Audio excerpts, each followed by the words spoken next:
Hola, aquí estamos con Que pase ese olvido en nuestra segunda temporada. Quiero señalarles que este es un programa que lo hacemos en conjunto con Radio USACH, desde luego Santiago TV, en cuyos estudios nos encontramos, y con el Museo de la Memoria y los Derechos Humanos. De este museo soy el director, mi nombre es Francisco Esteves, y en esta oportunidad tenemos a dos invitados, una invitada y un invitado. Y el tema de conversación es derechos humanos y nueva constitución. Pero antes ya de entrar al detalle de lo que vamos a conversar, quisiera en primer lugar presentar a Cristina Moyano, que se encuentra aquí conmigo, ustedes la están ya viendo. Es la directora del Departamento de Historia de la Facultad de Humanidades de la USACH. Y vamos a hablar con ella inmediatamente. Y también acá se encuentra Carlos Margota. Bienvenido, Carlos. Él es el presidente de la Comisión Chilena de Derechos Humanos. De manera que los invitados son completamente pertinentes para que hablemos de derechos humanos y nueva constitución. Pero, a ver, si te parece, Carlos, preguntémosle a Cristina en primer lugar, ¿por qué eligió estudiar historia, ser historiadora? ¿Siempre lo fue? ¿Desde cuándo hizo esta opción? En fin, una cosa como para que te ubiquen más quienes ven el programa. Sí, bueno, yo entré a estudiar historia a comienzos de los años 90, aquí en esta universidad. Tenía la idea de dedicarme a la pedagogía en historia. Sentía que de alguna otra manera la historia nos ayudaba a comprender con mayor complejidad el presente en el que nosotros vivíamos. Y después de eso, bueno, tomé una opción por la investigación. Me he especializado en temas de cultura política. Uno de mis primeros trabajos estuvieron vinculados a la historia del Mapu. Al Mapu en su periodo formativo y después durante la dictadura militar. Y ahí he ido transitando a historia de los intelectuales, a historia de las culturas políticas y de la izquierda, con mayor énfasis desde el 73 hasta la actualidad. Estoy a punto de publicar un libro sobre los intelectuales y las ONG en Chile durante los años 80. Y ahora estoy trabajando en un proyecto que gané antes que comenzara esta coyuntura, que tiene que ver con el diálogo que hay entre demandas sociales e intelectuales críticos durante la transición a la democracia. Así que, bueno, mira, súper pertinente. Estoy trabajando en esas líneas de investigación. No, te paso el dato que yo fui secretario general de la Unión de Jóvenes Democráticos. Lo sé. Y por lo tanto, el tema que estás investigando me interesa en lo personal muchísimo. Estamos hablando de otra época, justamente la época de la dictadura. Pero entonces siempre quisiste ser historiadora desde niñita, Tengo chica. el recuerdo de que quería ser profesora, eso desde muy chica, y creo que ya en la enseñanza media descubrí que la historia era la parte de lo que uno tiene imágenes desde el colegio de lo que era la historia. Me gustaba mucho leer a historiadores, me iba muy bien en el colegio en el área de historia, entonces fue como una opción. En realidad yo solo postulé, en esa época que uno postulaba a mano. ¿A qué universidad postulaste? A esta universidad. Aquí mismo, ya. Recién se estaba reabriendo la carrera de historia, que estuvo cerrada durante mucho tiempo, y me acuerdo de haber conversado con un historiador, Miguel Urrutia, de la Universidad de Chile, que él me dijo, si quieres estudiar historia, entra a estudiar historia a la Universidad de Santiago, porque es un departamento que se está recién reabriendo. Hay historiadores que vienen hace poco retornando del exilio, tiene un énfasis en historia social. Yo creo que allí estudiar en esa escuela, que era una apuesta, es algo que yo me atrevería a recomendar, y ahí entré a estudiar. Muy buen consejo, una muy buena recomendación. Y claro. solo postulé historia y entré a estudiar a esta universidad a comienzos de los 90. Y Carlos, estimado Carlos, ¿tú siempre quisiste ser abogado desde tu temprana juventud? Aunque no se pueda creer tan fácilmente, yo decidí estudiar Derecho porque quería ser abogado de derechos humanos. Ah, mira. Porque yo ingresé a la Universidad de Chile, a la Facultad de Derecho, en el año 76. Ya. en un año muy complejo desde el punto de vista de la represión en este país. Estaba total y completamente desplegada. La política de exterminio se había desatado. Y me pareció que era una buena herramienta el derecho para poder contribuir en la defensa de las víctimas. Sobre todo que a pesar de tener muy poca edad, me di cuenta que en realidad estábamos ante un régimen que no iba a entregar el poder tan fácilmente. Y por lo tanto esos 5 años de estudio pasaron muy rápido, pero más entendía que probablemente iba, cuando egresara, cuando terminara, iba todavía a tener que enfrentar, digamos, con otras herramientas, con otras competencias, esa dictadura feroz. Y bueno, cuando salí, inmediatamente me puse a disposición de la Comisión Chilena de Derechos Humanos, que se había creado, 2 años antes, en el año 1978, 10 de diciembre del 78. Y hoy día, somos presidentes de la Comisión Chilena de Derechos Humanos, ¿no? Enfrentando las deudas del pasado y hoy día, teniendo un déjà vu en lo que tiene que ver con la violación de derechos humanos que estamos asistiendo en esta última coyuntura. Justamente dedicado a la docencia, todo, ¿no? Sí, porque me pareció importante, precisamente, que las nuevas generaciones comprendan lo que ocurrió en el pasado para efecto de sentar las bases del nunca más, respecto al cual todo y cada uno de nosotros, tú en particular, estás muy involucrado. El tema de la memoria, el tema del nunca más. Y creo que las nuevas generaciones tienen no solo el derecho, sino que tienen el deber de conocer lo ocurrido. Creo que es uno de los requisitos fundamentales para poder ir construyendo entre todos este nunca más. Así que sí, he estado muchos años en la docencia, he ejercido la profesión en materia de derechos humanos, pero también enseñando derechos humanos, la asignatura de derechos humanos, en primer lugar en el ARCIS y los últimos años en la Universidad Bolivariana. Bueno, hagamos una introducción a esta conversación. El tema es derechos humanos y nueva constitución. Cristina, ¿cuál sería esa introducción desde una mirada más desde la historia? ¿Qué está pasando en Chile ahora? Este periodo que comienza el 18 de octubre, pero sin embargo obviamente debe explicarse por una circunstancia anterior. ¿Cómo se puede caracterizar históricamente este momento que estamos viviendo? Bueno, en historia uno distingue distintas temporalidades, ¿cierto? Hay una temporalidad coyuntural que hoy día está asociada a esta rebelión popular, podríamos decir. A mí no me gusta mucho el concepto de estallido social, prefiero un concepto que refleja un poco más el carácter popular que ha tenido esta movilización masiva. Eso se puede explicar, por cierto, con elementos más vinculados a la contingencia, a un gobierno de derecha, a una serie de políticas que impactan a la ciudadanía de manera negativa. Pero también en historia hay otros planos, otros tiempos. Y yo creo que este momento de rebelión que estamos viviendo hoy día tiene sus orígenes o tiene una duración un poco más larga, anclado en la instalación en Chile de un modelo de acumulación capitalista que a partir del año 76, pero con fuerza desde el 77, comienza a estructurar las bases de la manera en que Chile va a apostar por su crecimiento y su desarrollo económico y social. Entonces, yo creo que cuando la ciudadanía dice no son 30 pesos, son 30 años, yo creo que son más de 30 años, lo que se remonta, digamos, a un modelo que muchos sabíamos, o por lo menos olfateábamos, que iba a generar momentos de gran tensión social.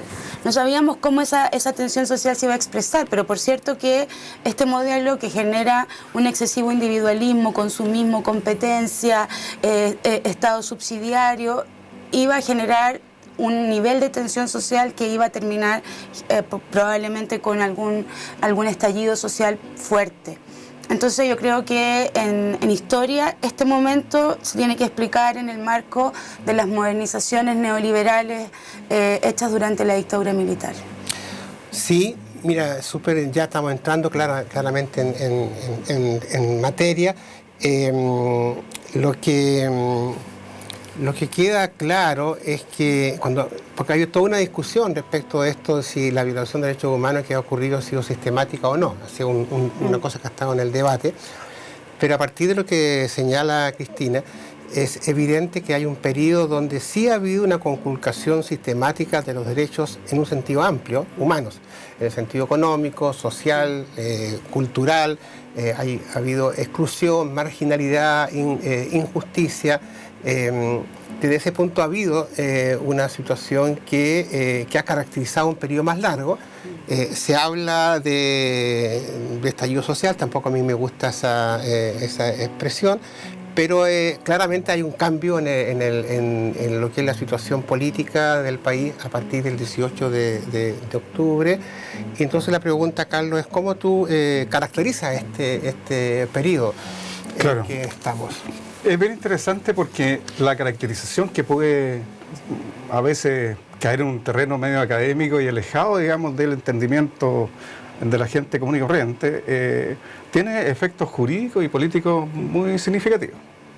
En primer lugar, respecto de la violación sistemática, fíjate que a mí me llama la atención que preocupe tanto que algunos, como nosotros, nuestra institución, caracterice la violación que está ocurriendo en este momento como una violación grave, masiva y sistemática. En circunstancias que ya en enero del 2018 hubo un informe del Comité de Derechos del Niño, respecto del cual el comité, que depende de Naciones Unidas, ¿no es cierto?, caracterizó la situación de los niños del Sename como una violación sistemática de los derechos de los niños y adolescentes del Sename. Y por lo tanto apuntó al Estado de Chile respecto a esta violación sistemática. En ese momento, claro, si uno toma el contexto, el punto de vista del momento en que se dio a conocer este informe, enero del 2018, claro, la derecha que hoy día trata de minimizar, ¿no es cierto?, la situación de violación de derechos humanos, usó eso, claro, para acusar a quienes eran sus adversarios políticos, porque decían, bueno, los gobiernos, la concertación, ¿no es cierto?, claro, y Michelle Bachelet fue la responsable, ¿no es cierto?, Bueno, pero ahí se usó políticamente el concepto y la caracterización de sistemática, de violación sistemática. Hoy día nosotros decimos que efectivamente, de acuerdo a la normativa vigente, porque esto no es una cuestión de capricho ni de opiniones personales, ni subjetividades. Nosotros tenemos que atenernos a lo que señala la normativa internacional de derechos humanos respecto a las caracterizaciones de las violaciones de derechos humanos, y particularmente nosotros lo que hemos hecho es invocar la legislación nacional vigente, y en particular la ley 20.357, que tipificó los crímenes contra la humanidad del año 2009, es una ley nacional, ¿no es cierto?, y en su artículo 2 establece, ¿no es cierto?, las características de lo que es una violación sistemática. Y ahí se señala que, uno, una violación sistemática es hechos sucesivos que se prolongan por un periodo de tiempo y que afectan a un grupo numeroso de personas. Si uno analiza las cifras del Instituto Nacional de Derechos Humanos, que son, digámoslo así, las cifras inobjetables, a pesar de que las organizaciones de derechos humanos en general dicen que es la punta del iceberg, es decir, hay más violaciones de derechos humanos que han sido constatadas por numerosas instancias, y por lo tanto, bueno, la magnitud de lo que ha significado la represión en este mes y una semana es mucho mayor. Pero si tomamos solo ese dato que es inobjetable, fíjate, tenemos 246 querellas por tortura. Tenemos 222 personas que han sido heridas, que tienen heridas oculares, una de las cuales terminó con un estudiante de la Universidad Académica de Unión Cristiano cegado, Gustavo Catica.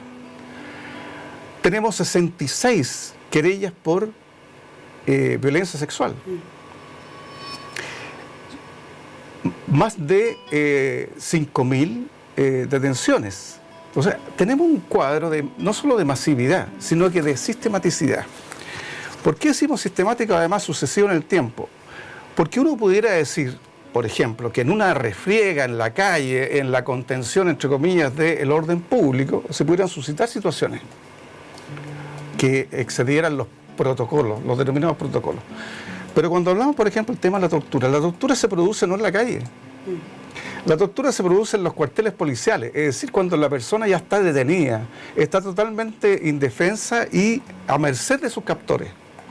Y ahí se produce uno de los mayores crímenes contra los derechos humanos, así establecidos por la comunidad internacional y consagrados en la normativa sobre la materia, y que lo tipifica de crimen contra la humanidad, porque precisamente por su gravedad.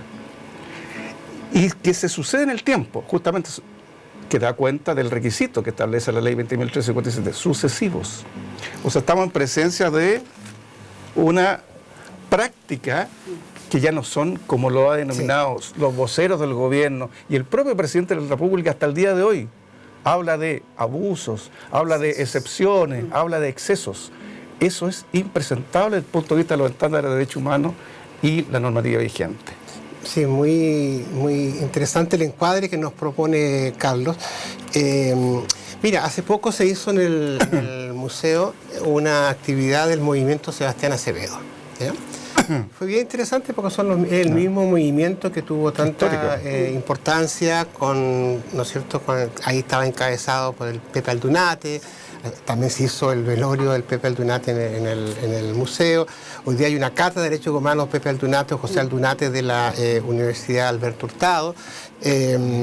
Pues bien, pero se hizo una actividad que fue una especie de cabildo, pero luego salieron y hicieron una actividad, un corte de calle y una denuncia pública de lo que estaba ocurriendo. ¿Por qué te hago esta referencia? Porque tú como historiadora quiero preguntarte, Cristina, si tú ves algún vínculo entre lo que pasó en dictadura y lo que pasa ahora en materia de derechos humanos. Claro que hay un vínculo tanto por la práctica que nos relata Carlos, es decir, por un Estado que más allá de quien ocupa el poder ejecutivo, por un Estado que violenta sistemáticamente los derechos de las personas, pero también creo que hay un vínculo que en eso ha colaborado mucho el museo, pero también otras instituciones, un vínculo emocional afectivo a un proceso que nunca ha terminado totalmente de cerrarse en Chile, que es el proceso de violación a los derechos humanos durante la dictadura.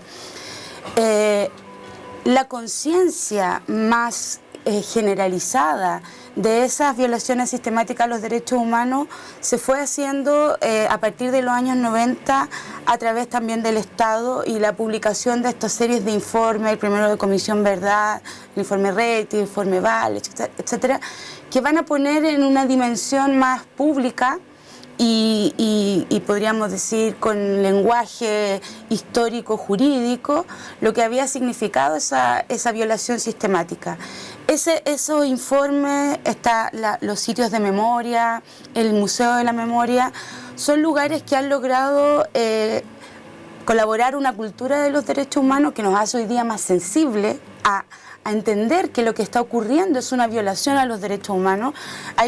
No hay que digamos, ir tan atrás para que recordemos que hace 40 años atrás sectores políticos de este país dudaban de qué era un derecho humano y si se estaba violando, quién era una víctima y quién no era una víctima. Entonces yo creo que ese proceso, hay un vínculo que uno puede decir, hay dos procesos que son similares en términos de la sistematicidad, pero también son similares porque hay un nexo de memoria, un nexo afectivo cognitivo respecto de lo que ha ocurrido y que nunca dejó de ocurrir, porque eso tiene, digamos, en Chile la memoria, hay una memoria de las violaciones a los derechos humanos, hay una memoria de la impunidad.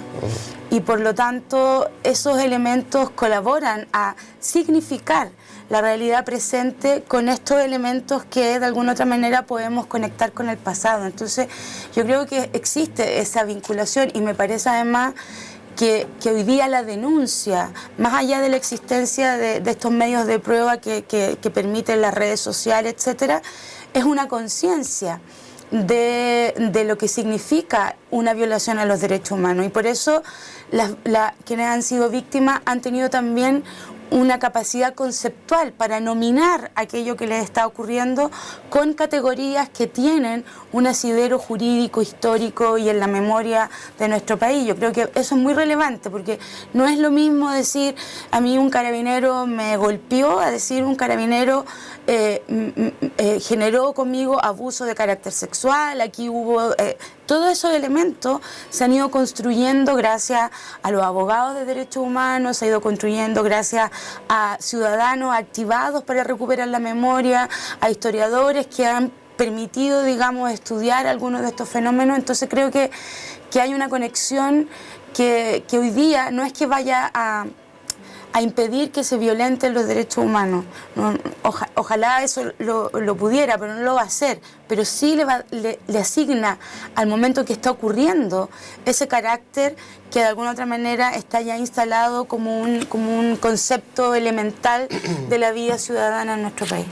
Sí, yo recuerdo, Carlos, que el año 91 estaba en la Fundación IDEA junto con la Comisión Chilena de Derechos Humanos, publicamos, estaba Jaime Castillo en esa época, un informe, una síntesis del informe de la comisión, en ese momento la Comisión Rettig, y que sirvió mucho para hacer una educación ciudadana respecto del valor de la verdad, de la justicia y de los derechos humanos. Quiero preguntarte por el rol que está cumpliendo actualmente la Comisión Chilena de Derechos Humanos en esta coyuntura. Bueno, mira, nosotros tratamos de cumplir justamente con lo que establece nuestra acta fundacional, ¿no? Que es la de promover el respeto a los derechos humanos que están consagrados en los pactos y convenciones de Naciones Unidas. Eso es básicamente, ¿no? Y bueno, ayer, frente a la violación de derechos humanos ocurrida, ¿no es cierto?, nuestra obligación hoy es promover el cumplimiento de las 4 obligaciones que surgen para todos los estados dictatoriales, postdictatoriales, ¿no?, que son lo que se denominan los 4 pilares de la justicia transicional, que es verdad, justicia, reparación y garantía de no repetición. Y ahí, bueno, nosotros promovemos, por supuesto, de que se avance en tema de verdad. Todavía tenemos, solo a modo ejemplar, ¿no es cierto?, grandes deudas, como por ejemplo 1.201 detenidos desaparecidos, que aún no se puede encontrar sus restos. Y eso es una vergüenza para este país. Desde el punto de vista ético, es total y completamente reprochable para todos y cada uno de nosotros que se haya normalizado esa situación. Por otra parte, en materia de justicia, que es la segunda obligación, ciertamente, claro, hay algunos criminales de lesa humanidad que están cumpliendo condena en Punta Peuco, pero hay un montón de otros que están todavía libres por las calles y que muchos de ellos están libres por las calles porque algunos han sido sometidos a procesos, pero no han sido condenados por pena aflictiva, es decir, para cumplir la pena. ¿Sabe por qué? Porque se ha aplicado esta famosa doctrina de la doctrina Dolmich, que es la doctrina de la media prescripción, ¿no? Que significa que por el paso del tiempo significa una suerte de atenuante calificada, que por lo tanto se tiene que rebajar sustancialmente la pena asignada al delito. Entonces hay mucho criminal que no ha cumplido con lo que le corresponde desde el punto de vista de la responsabilidad, no asumir la responsabilidad, y el Estado ha sido intolerante frente a eso, a través de la actuación del Poder Judicial y su perspectiva de enfrentar este tema. Desde el punto de vista de la reparación, ¿para qué decir? Yo, siempre digo, solo hay que recordar cuando el presidente Ricardo Lagos creó la Comisión Wallis y señaló que se iba a entregar una reparación, dijo que la reparación iba a ser austera y simbólica. La verdad es que, lo digo con responsabilidad, eso fue sinónimo de una pensión miserable, que no daba cuenta de los estándares de derechos humanos que se exigen sobre este particular. Porque también no se puede entrar en subjetividades. Fíjate que la normativa internacional y las recomendaciones que hacen los organismos internacionales sobre la materia señala que la reparación tiene que ser proporcional al daño causado. Y ciertamente, bueno, hay ciertos cánones para medir aquello. Sin lugar a dudas, la reparación ha sido muy insuficiente, tanto así que uno de los últimos actuaciones en materia de derechos humanos del gobierno del presidente Bachelet fue ingresar un proyecto de ley sobre reparación en las postrimerías de su mandato. Bueno, la primera actividad, digamos, en materia de derechos humanos que hizo el gobierno actual fue retirar el proyecto de ley sobre reparación.